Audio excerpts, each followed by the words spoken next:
మంగళగిరి నియోజకవర్గంలో లోకేష్ పర్యటనకు ప్రజల నుంచి విశేష స్పందన లభిస్తోంది. మంగళగిరిని దేశంలోనే నెంబర్ 1 గా తీర్చిదిద్దాలన్న లోకేష్ సంకల్పానికి నియోజకవర్గ యువత ఆకర్షితులవుతున్నారు.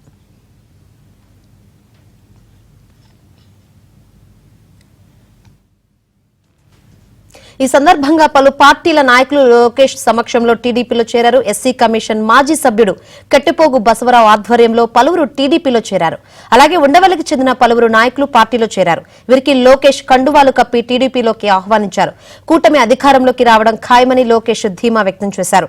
టీడీపీ హయాంలో దళితులకు అమలు చేసిన సంక్షేమ పథకాలన్నింటినీ పునరుద్ధరిస్తామని హామీ ఇచ్చారు. ఎస్సీ కార్పొరేషన్ ద్వారా స్వయం ఉపాధి రుణాలు అందజేస్తామని లోకేష్ చెప్పారు.